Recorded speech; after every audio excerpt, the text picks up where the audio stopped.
चला चालू. अति महत्त्वाचे व्हिडिओचं नाव आहे विश्वयोगी पी.के. आव्हाड. महत्त्वाच्या वेळी, महत्त्वाच्या ठिकाणी, महत्त्वाच्या लोकांमध्ये महत्त्वाचे बोलणे जर केले तरच त्याला महत्त्व प्राप्त होते. वाऱ्या सोयीनं आपण जर कसंही जर बोलत गेलो तर वारं जसं वाहतं तसे आपले शब्द वाहून जातात.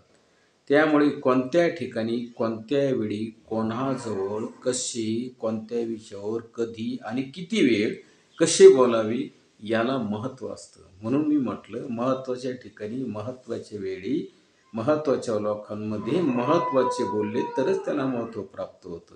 कोणत्याही ठिकाणी कोणताही विषय घ्यायचा नसतो. कोणत्याही ठिकाणी कोणताही जर विषय घेतला तर त्यातलं विशेषत्व जे आहे ते संपुष्टात येतं. त्यातलं विशेषत्व हे टिकून राहत नाही. म्हणून सर्वात महत्त्वाचा नियम हाच पाळायचा की महत्त्वाचे काय आहे ते.